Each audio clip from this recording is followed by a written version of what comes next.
Je voudrais moi aussi remercier toutes les personnes qui sont là ce soir d'avoir bravé le froid.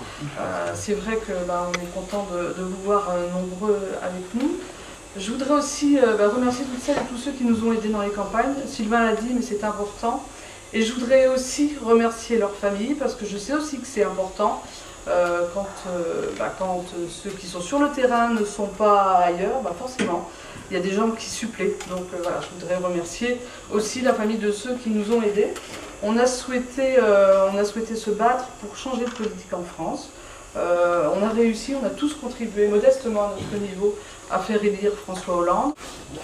Nous sommes attachés à mettre en évidence et à dénoncer les dysfonctionnements de nos maires de droite. Vous savez que nous sommes dans une communauté de communes qui regroupe 7 villes, que toutes les villes sont contrôlées par des maires de droite, et je voudrais citer quelques exemples qu'on a mis en évidence et qui montrent vraiment que la gestion de la droite, contrairement à ce qu'ils veulent toujours mettre en avant, est loin d'être exemplaire. Alors je vais citer 3 exemples. Le premier exemple concerne la fiscalité. Sachez qu'au niveau de notre communauté de communes, c'était déjà le cas l'année dernière et ce sera encore le cas cette année. Il y a des impôts qui sont prélevés alors que derrière, il n'y a aucun projet. Donc ce qui se passe, c'est que ces impôts sont prélevés au niveau de la communauté de communes que très peu d'administrés identifient. Personne ne sait ce qu'il y a derrière la communauté de communes, ou presque personne. Et par le jeu de dotation, les impôts qui sont prélevés et qui ne sont pas utilisés sont reversés aux communes. Et là, les maires ont beau jeu d'expliquer qu'effectivement, ils n'augmentent pas les impôts, c'est vrai, puisqu'en fait, ils ont été augmentés à un autre niveau, n'ont pas été utilisés, et eux récupèrent les impôts ainsi prélevés et expliquent qu'ils n'augmentent pas leurs impôts. Donc ça, c'est un premier exemple qui illustre bien la façon dont on est administré. Je voudrais donner un deuxième exemple de gabegie des deniers publics.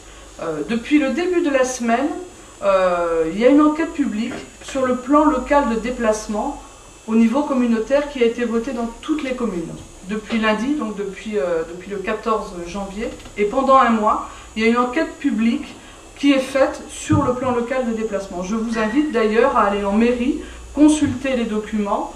Je vous invite aussi à lire ce qu'on a écrit nous dessus et donc à donner votre avis. Mais sachez que sur le plan du budget du plan local de déplacement, plus de la moitié du budget sera consacré à la communication.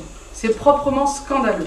Et sur la moitié du budget restant, enfin sur la moitié du budget qui reste une fois qu'on a mis la moitié dans une opération de communication, donc de promotion de la communauté de communes, une fois de plus, et donc de nos adversaires, les maires de droite. Donc la moitié du budget va être consacrée à faire de la publicité et à créer un label PLD.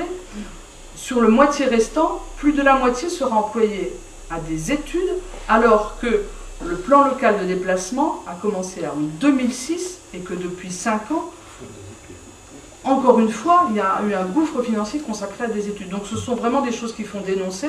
Nous, on l'a dénoncé en conseil municipal avec Anne, avec Jean-Claude, quand on nous a donné la parole sur ce sujet-là. Mais voilà, donc ça, c'est des exemples qui sont faciles à comprendre, qui sont faciles à mettre en avant et qui prouvent que la gestion de la droite est loin d'être bonne.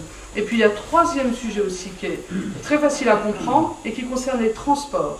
Sachez que Pierre Font à Sartrouville, pour ne pas le nommer, et notre ami Alexandre Joly à Houille ont été incapables, d'ailleurs comme ils sont toujours incapables, de se mettre d'accord, de travailler ensemble pour définir une position commune et pour se battre pour avoir un arrêt du RERE dans la communauté. Le résultat, c'est qu'on n'en aura vraisemblablement pas. Donc on marche sur la tête, alors que les gens sont au pouvoir, ont les leviers qu'il faut pour. Voilà, en tout cas, voilà comment on est administré. À Montesson, nous, on se bat au quotidien pour faire respecter la loi de 1905 sur la laïcité. Sans la vigilance d'une personne qui est ici dans la salle et qui se reconnaîtra, et sans la vigilance des personnes qui vont dans les communautés, dans les comités de quartier où nous, en tant qu'élus, on ne peut pas aller, sachez que sans la vigilance donc, des personnes qui vont là, eh bien, on aurait eu une célébration de messe de plus sur le territoire de la commune, dans un lieu public, à l'extérieur. Alors, quand on a fait un pataquès en conseil municipal, bien évidemment, il y a eu un rétropédalage du maire, et il nous a expliqué que non, on n'avait pas bien compris, que ça n'allait pas se faire. Mais voilà, Donc nous on se bat aussi au niveau local pour respecter la loi sur la laïcité, pour que, je veux dire, il y a des lieux de culte, on n'a pas à avoir de célébration religieuse sur la voie publique. Donc sur ce sujet-là, Jean-François Bel, il est loin d'être clair. Pas plus qu'il n'est clair sur le plan local de l'urbanisme et sur le devenir de la plaine, quoi qu'il en dise. Nous, on est à votre disposition, on est mobilisés, on a un charmant nouveau jeune secrétaire de section, c'est super, on est plein à être dynamique, hein, à avoir envie de continuer de progresser. Tôt ou tard, ça finira par payer. Hein, on peut formuler le vœu que ce soit aux municipales suivantes. C'est peut-être un peu ambitieux. Bon, en tout cas, c'est le vœu qu'on peut formuler. Hein. Voilà, sinon ce sera aux suivantes. C'est pas grave. En tout cas, je vous souhaite une très bonne année à tous, une très bonne santé, et je vous transmets à tous et à toutes mes amitiés.